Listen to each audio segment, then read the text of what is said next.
Assalamualaikum warahmatullahi wabarakatuh. Sobat-sobat, kita bersama lagi di channel saya, channel Endang Jaya Putra, channel dakwah dan pendidikan. Sobat-sobat, kali ini saya ingin menanggapi kembali salah satu pengisi konten di Warkop Aswaja, yaitu Gus Jaka. Ini namanya baru saya ketahui belakangan. Nah, memang saya pertama kali menanggapi konten dia tentang etika dakwah. Kemudian dia menanggapi tanggapan saya itu. Dan sekarang saya kembali menanggapi konten dia yang meskipun dia mengatakan berkali-kali bahwa yang disampaikan ini bukan khusus untuk diri saya, akan tetapi sebagian besar yang dia ucapkan, yang dia tanggapi adalah konten saya. Ada 2 kali saya tonton, saya simak video tanggapannya itu. Dan saya menyimpulkan, sobat-sobat, dengan tidak mengurangi rasa hormat saya kepada Gus Jaka, karena melihat dari penampilannya, beliau ini kelihatannya lebih tua dari saya.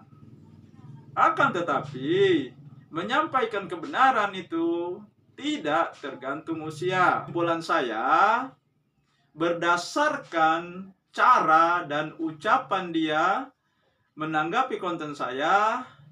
Yang pertama, dia ngeles, keluar dari substansi yang saya sampaikan tanggapannya. Yang kedua, textbook thinking, dia berpikir menurut buku. Dan yang ketiga, dia ini pintar, sobat-sobat, banyak referensinya, bacaannya banyak, bacaan kitab-kitabnya terutama. Akan tetapi kurang cerdas. Dan yang terakhir, dia ini sepertinya meremehkan. Dia menganggap saya ini seolah-olah baru belajar tentang Islam. Akan saya uraikan, saya jelaskan, saya bahas satu demi satu. Kenapa kesimpulan saya sampai kepada 4 hal tersebut.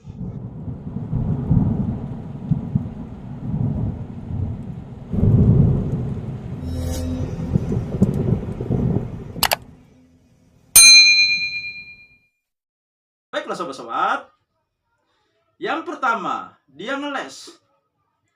Karena yang saya bahas di perkataan Imam Malik bukan masalah ikhtilaf atau tidak ikhtilaf.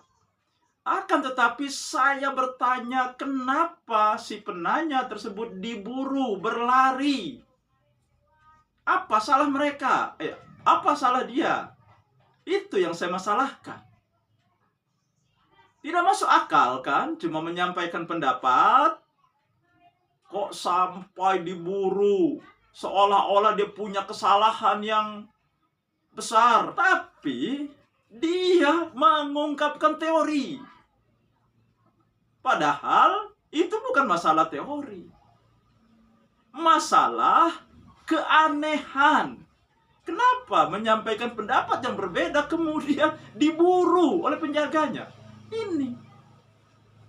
Dan tidak dijawab oleh Gus Jaka. Sama dengan dia menanggapi hadis yang saya sampaikan, kulil haqqo walau kana muron. Dia bilang ini ya untuk menyampaikan kebenaran kepada penguasa. Ini konteksnya bukan ini. Mungkin dia ingin berbicara mengenai asbabul wurud sebuah hadis. Memang setiap hadis ada asbabul wurudnya, sobat-sobat. Al-Quran juga ada asbabul nuzulnya. Tetapi asbabul wurud di hadis itu hanya untuk menggambarkan kapan, apa sebabnya hadis tersebut diucapkan, atau kapan, apa sebabnya Al-Quran diturunkan untuk asbabun nuzul.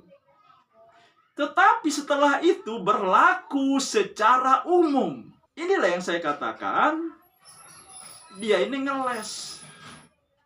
Keluar dari substansi yang saya kritik, yang saya tanggapi dalam konten dia mengenai etika dakwah. Yang kedua, textbook thinking. Dia ini berpikir menurut buku, yaitu kitab-kitab yang ditulis para ulama. Sehingga kalau ada pendapat yang tidak sesuai dengan teori atau kitab-kitab yang dia baca, sobat-sobat, maka dia menolak. Sehingga akhirnya dia menanggapi tanggapan saya itu kesana kemari, mengungkapkan teori yang itu sebenarnya hanya layak disampaikan di bangku kuliah. Kemudian yang ketiga, beliau ini pintar, sobat-sobat. Ya.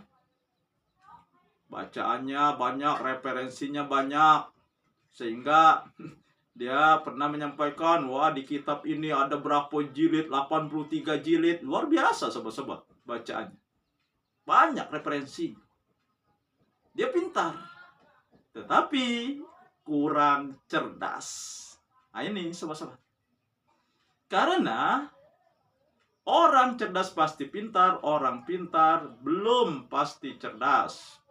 Orang cerdas, masalah yang rumit menjadi mudah, menjadi simpel.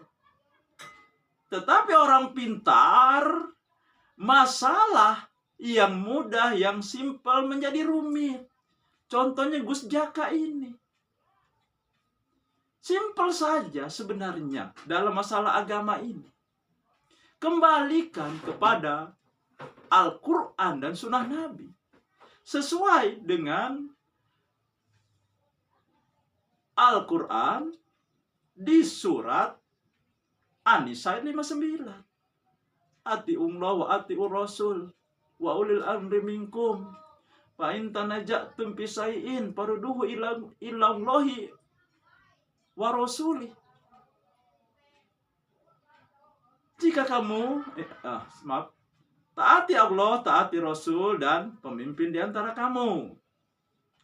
Jika kamu berselisih pada sesuatu, maka kembalikan kepada Allah dan Rasul. Jadi segala pendapat, segala sikap, segala ucapan, kebenarannya kalau kita bicara Islam harus bermuara pada Al-Quran dan hadis. Tidak kepada yang lain, termasuk kepada pemimpin. Karena ketika di ulil amri itu tidak ada kata taat. Seperti di ketaatan kepada Allah dan Rasulnya. Artinya ketaatan kita kepada pemimpin itu bersyarat selama ucapan, tingkah laku, sepak terjang pemimpin itu selaras dengan Allah dan Rasulnya. Maka di ayat berikutnya, bukan ayat berikutnya, kelanjutan dari ayat tersebut, kalau kamu berselisih, kembalikan kepada Allah dan Rasulnya. Hilang ulil amri, hilang pemimpin di situ. Begitu juga dengan yang disampaikan oleh Gus Jaka. Gus Jaka kan pada intinya, ya, apa yang terjadi di pesantren As-Sunnah di Lombok Timur itu karena tidak memperhatikan etika dakwah. Kenapa saya katakan Gus Jaka ini pintar tapi kurang cerdas? Karena dia mengatakan katanya berulang-ulang menonton video saya, tetapi dia tidak paham. Apa maksudnya? Padahal ratusan yang komen dengan video saya. Banyak yang mengerti, banyak yang paham. Tapi kenapa Gus Jaka tidak paham? Ini kan menunjukkan dia tidak cerdas. Karena dia ini selalu berpatokan kepada kitab-kitabnya. Textbook thinking. Berpikir menurut buku. Ini saya seperti saya ini seperti apa ya? Seperti melihat ya Profesor Henry berdebat dengan Rocky Gerung. Profesor. Sedangkan Rocky Gerung ini cuma S1 filsafat. Tetapi sobat-sobat, perlu diketahui, Rocky Gerung ini menjadi dosen untuk mahasiswa S2. Nah, sementara Profesor Henry ya selalu menurut buku, menurut teori ini sama lah yang Gus Jaka nih sampaikan kepada saya, teori apalah, muktamar apa segala macam lah. Itu. Tapi intinya dia semakin jauh pada substansi yang sebenarnya. Karena apapun yang dia sampaikan, kitab manapun dia ambil, yang dia kutip, kalau tidak bermuara kepada Al-Quran dan hadis, semuanya tidak ada gunanya, semuanya tertolak. Dan dia mengatakan juga dengan menyitir perkataan Imam Malik, kalau kamu ke satu tempat, satu daerah, satu masyarakat, jangan menyampaikan hal yang berbeda. Padahal dakwah tidak melihat itu. Maka Nabi mengeluarkan perkataan kulil haqqo walau kana muron. Katakan kebenaran yang benar, yang hak, walau pahit. Kan sudah saya katakan, Nabi saja orang yang paling dipercaya jujur mengalami penolakan, pengasingan, bahkan dianggap gila, malah akan dibunuh. Lalu Gus Jaka mengatakan jangan menyampaikan hal yang berbeda.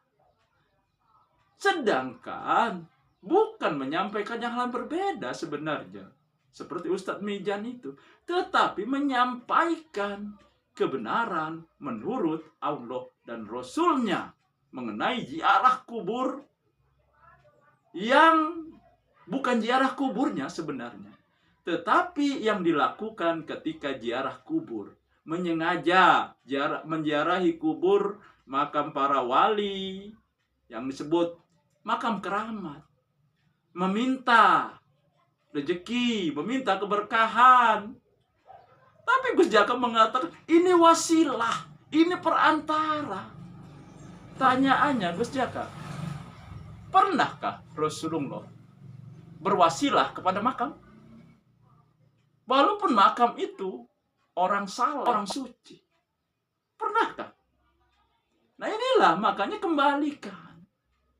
Jadi bagi saya, siapapun dia, tinggi ilmunya, gelarnya banyak, mengikuti namanya, baik di depan nama maupun di belakang namanya, kalau bicara Islam tidak sesuai dengan Quran dan Sunnah, tidak ada artinya apa yang dia sampaikan. Kemudian dia meremehkan saya, sobat-sobat, sehingga dia seperti dosen. Bukan dosen sebenarnya, karena sepertinya saya dianggap orang yang nol. Dia mengatakan masalah syirik. Syirik itu bukan hanya ziarah kuburan katanya. Bukan hanya meminta keberkahan di kuburan, seperti yang dikatakan ketika dia menanggapi konten saya. Nasi juga bisa menjadikan kita syirik, katanya. Jadi dia panjang lebar menjelaskan masalah tauhid. Jadi dari kata-kata dia berarti dia mengakui dong. Kalau ziarah kubur, minta berkah, minta rezeki, pokoknya mintalah di kuburan itu. Yang dikatakan makam wali, makam keramat, diakui ya. Itu kesyirikan. Dan selesai sebenarnya. Sudah mengakui. Nah, jadi Gus Jaka. Kenapa Gus Jaka ini pintar, tetapi tidak cerdas? Mungkin, ini mungkin, sobat-sobat. Gus Jaka ini lebih banyak membaca kitab para ulama ketimbang Al-Quran. Ya, tulisan-tulisan para ulama. Yang namanya tulisan ada interpretasi dari yang menulis. Kecuali kitab-kitab hadis. Hadis juga harus yang sahih. Ada sanadnya. Kalau kitab seperti yang disampaikan oleh Gus Jaka, itu kan tidak ada dalil hadisnya. Hanya perkataan ulama. Dan siapapun dia, harus diukur kebenaran kata-katanya, kebenaran ucapannya dengan Quran dan sunnah Nabi. Dan Nabi mengatakan, kutinggalkan 2 perkara. Dan kamu tidak akan sesat selamanya jika mengikuti 2 perkara itu. Apa? Yaitu Al-Quran dan sunnahku. Bukan kitab. Demikian sahabat-sahabat. Semoga ini menginspirasi dan mencerahkan, khususnya kepada Gus Jaka. Asrum minna walafatum qarib. Wassalamualaikum warahmatullahi wabarakatuh.